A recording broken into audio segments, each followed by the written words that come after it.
Olá pessoal, tudo bem com vocês? Marcelo Eduardo falando. Hoje vamos falar um pouco sobre a reforma tributária, um assunto importantíssimo que impacta diretamente consumidores e empresas, pessoas jurídicas, pessoas físicas, a visão mais clássica, não é?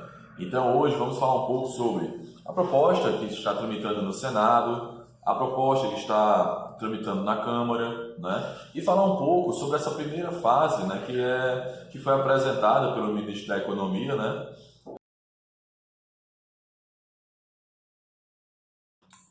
Pessoal, como introduzimos, né, hoje vamos falar um pouco sobre a proposta do governo, né, que foi a unificação da PIS, PASEP e COFINS, e vamos também falar um pouco sobre as propostas que estão tramitando, né, tanto no Congresso como no Senado, né? Inicialmente, vamos falar um pouco sobre a proposta do governo, né? O governo tem uma proposta de dividir essa reforma tributária por fases, né? A primeira fase, a primeira proposta que foi encaminhada, acaba com tributos e cria, né, a CBS, que é a Contribuição sobre Operações com Bens e Serviços, né? Então, assim, ele vai extinguir o PIS, que é o Programa de Integração Social, né, que incide sobre a folha de pagamento, né, das empresas, sobre a importação e sobre receitas, né? Ele tem esses três campos de incidência. Vai também excluir o PASEP, né, que é o Programa de Formação do Patrimônio do Servidor Público, que incide também sobre a folha, sobre importações e sobre receitas, né? Mesma base da PIS, né? E da COFINS, que é a Contribuição para o Financiamento da Seguridade Social, né, que incide sobre importações e receitas, né? Esse vai ser o primeiro passo da proposta enviada pelo governo, de extinguir esses três impostos, né? O segundo passo é criar um novo imposto que vai substituir esses três e criar um imposto sobre o valor agregado, né? O valor agregado, que é chamado de CBS. O que é CBS? CBS é a contribuição sobre a receita decorrente de operações com bens e serviços. Decorrente de operações com bens e serviços, né? É interessante que a proposta é incidir sobre o valor agregado, né? Cada empresa vai pagar pelo valor que agrega ao produto ou ao serviço.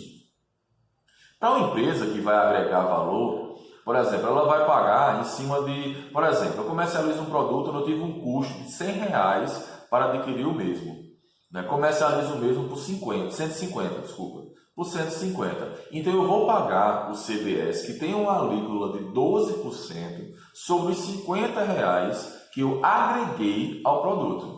E não mais como ainda agora ocorre, né, que incide sobre todas as receitas. Ele incidir sobre os 150 e não sobre os 50. Entendeu? Então, assim, nesse sentido eu concordo, né? Eu concordo que o imposto tem esse comportamento, né? Mas, por exemplo, o setor de serviços vai ser altamente impactado, porque hoje o setor de serviços paga em média 4,8%, como por exemplo academias. E a academia não tem um agregamento de valor, ele não tem como se beneficiar de créditos para ter uma carga reduzida. Então ele vai deixar de pagar 4,8% para pagar 12%. O setor de serviços no Brasil, ele tem que ser, como é que eu posso falar? Ele tem que ser observado com mais carinho. Por quê? Ele é responsável, só ele é responsável por empregar mais de 50 milhões de pessoas e responde sozinho por 70% do PIB. Então, assim, tem que ser observado com mais carinho, né, essa questão, sabe? Não tem como onerar um setor tão importante para a economia, com a desculpa que vai desonerar a folha. Você desonerar a folha, mas triplica a carga tributária em cima de um determinado setor. Essa é a minha crítica com relação a essa intenção, além da perda da oportunidade de fazer uma reforma mais ampla. Eu não concordo com essa reforma fatiada. Eu não sei se o governo federal tem força política para sustentar uma reforma fatiada da tributária. Eu não sei, né? Também não quero também perder tempo discutindo sobre o governo aqui, né, gente? Então, acho que é mais interessante falar sobre direito tributário do que perder tempo falando de governo. Então, vamos lá. É interessante que a CBS ela incide, né, sobre as operações de mercado interno, né, e as operações de importação, né? Ela é engraçado que as operações de mercado interno normalmente já tem o ICMS que incide sobre, né? E com relação à importação, tem imposto de importação. Então é um imposto novo sobre bases de incidências que já possuem impostos, né? Um absurdo. Então, assim, como fato gerador, vamos lá, isso com base na própria lei, né? Que eu dei o projeto de lei, que eu dei uma estudada boa para poder falar com vocês. Incide sobre o fato de auferimento de receita bruta, né? E a CBS também incide, né, sobre as receitas decorrentes de acréscimos à receita bruta, tais como multas e encargos. Entendeu? Então, assim, se você foi multado, recebeu esse valor, também vai receber. Vai receber em cima, né? Os contribuintes são pessoas jurídicas de direito privado, né, e plataformas digitais. Como eu falei com vocês, o marketplace, que são aquelas pessoas jurídicas que atuam como intermediário. Por exemplo, eu tenho uma plataforma da Magazine Luiza, uma pessoa física vai lá, faz um cadastro, abre a lojinha virtual, começa a comercializar e paga só uma comissão ao Magazine Luiza, né? Então esse é o marketplace, que é um mercado que o governo federal abriu os olhos e vai começar, com esse projeto, busca, né, começar a tributar essas negociações, né? A base de cálculo é o valor da receita bruta auferida em cada operação, é o valor agregado, né? E interessante que não integra a base de cálculo o ICMS, o ISS, né? Mas interessante que os dois estão na mesma base de consumo, né? Fazem parte da mesma base de incidência que é a base de consumo, né? E descontos, né, incondicionais, né, indicados na nota do documento fiscal, né, e também do próprio CBS, né, e a alíquota de 12%, 12%, né. Esse CBS é um imposto que ele não vai ser cumulativo, né. O artigo 9º do projeto de lei diz que o sujeito passivo poderá se apropriar do crédito correspondente do valor do CBS destacado na nota, né. Então ele não vai ser cumulativo, né. Possui incidência monofásica, sim, a gasolina, o álcool, cigarros, o óleo diesel, dentre outros, né? O recolhimento vai seguir o modelo do Simples Nacional. Vai ser um recolhimento, a proposta né, que deseja um recolhimento, apurar e recolher mensalmente, né, nos modos do Simples Nacional. O CBS Importação, vamos falar um pouquinho agora sobre ele tem uma base de cálculo sobre o valor aduaneiro, né, sobre o valor aduaneiro, né? O valor, então assim, tem essa diferença, né? Quando a gente falou com relação à base de cálculo, com relação ao valor agregado, gente, o valor agregado é o valor econômico adicionado ou simplesmente o valor agregado a uma noção que permite medir o valor, né, criado por um agente econômico, como eu falei para vocês. Compro um produto por 100, começa a vez por 150, agreguei o valor de R$50 a esse produto. Então, o CBS vai incidir sobre esse R$50, né? Essa proposta tem como por fim a cumulatividade da tributação, né? O governo federal lança a justificativa, né, que propõe a simplificar o sistema tributário brasileiro, né? É essa a proposta deles, né?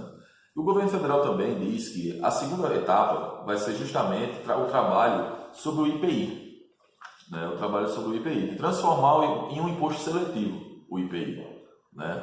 Que incidiria, né, sobre, por exemplo, um conjunto de bens associados, né? E a externalidades negativas, como cigarros e bebidas alcoólicas, né? Ele ter alíquotas diferenciadas para esses produtos, né? E a terceira etapa, que eu acho que é mais urgente até, é com relação ao imposto de renda, né, buscando reduzir a tributação da pessoa jurídica e, na minha opinião, o que deveria ser feito era atualizar, né, as linhas de renda e as devidas porcentagens. Né? Isso aí deveria ser atualizado urgente. Né? E a quarta etapa do governo, segundo essa proposta de reforma fatiada, é a criação do imposto sobre transações financeiras para viabilizar a perda de arrecadação com a folha. Vai desonerar a pessoa jurídica e onerar a pessoa física. Né? Isso aí é a nova CPMF enrustida, né? Com a segunda alegação de que vai ser apenas com a parte de comercialização, de onde tiver pagamentos por via digital. Eu acho muito difícil. Vão querer tarifar todas as transações digitais, entendeu? O que é um absurdo. Né? Que o Estado não tem participação alguma com relação a essa questão, mas é um desejo deles, né? Então eu vou falar aqui bem rapidinho com vocês com relação às propostas que estão tramitando no Senado e no Congresso. No Senado está tramitando a PEC 110 de 2019. Essa PEC ela tem um objetivo claro de reduzir impostos sobre alimentos e medicamentos, bens essenciais, né? Medicamentos e alimentos, né? E unifica 9 impostos e cria uma cobrança tributária eletrônica. Essa proposta, os doutrinadores entendem que ela é mais benéfica aos estados, né? Garantir uma autonomia aos estados. Na Câmara, está tramitando a PEC 45 de 2019, né? Que cria um comitê gestor federal, unifica 5 impostos, né? 5 impostos serão unificados, e prevê um período de transição de 10 anos. A proposta do Senado prevê um período de transição de 5 anos. Né? Eu me apego às palavras de Charles McDonough, né? Sobre a reforma tributária. Sabe? A proposta do governo tem um potencial de aumentar a carga tributária e de incrementar a complexidade do sistema tributário.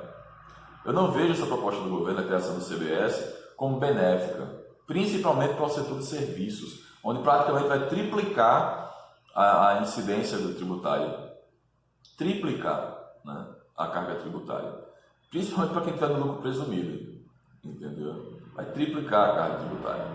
Então, assim, vai aumentar o contencioso, não vai diminuir o contencioso, né? Aliado à ideia da criação da nova CPMF enrustida, né? Então eu acho, sinceramente, que essa reforma ela tinha que ter o viés de trazer autonomia aos entes, né? De centralizar recursos. A União hoje ela acumula em torno de 64% dos recursos arrecadados no Brasil por parte de impostos. E eu tenho uma tese de que a vida acontece nos municípios. E os municípios normalmente vivem com pires na mão, dependendo de receitas estaduais e federais. Né? Então, assim, eu defendo a tese de que o Pacto Federativo ele tem que ser de fato respeitado. Né? Os entes como municípios e estados têm que ter autonomia financeira e não viver com pires na mão. Esse Pacto Federativo enrustido do Brasil só traz malefícios. Concentrações de renda em Brasília e o resto do Brasil com pires na mão, dependendo do estado do município. Como São Paulo a gente não pode comparar, mas no Nordeste a gente pode trazer o exemplo, com pires na mão, dependendo de ações, né, e de recursos, né, onde poderia sim ter recursos próprios, né, que tudo acontece nos municípios. Entendeu, gente? É uma tese que eu tenho, eu sou um pouco municipalista nesse sentido, certo? Nesse sentido, tá bom? Espero que tenham gostado. Se gostaram, curtam, compartilhem.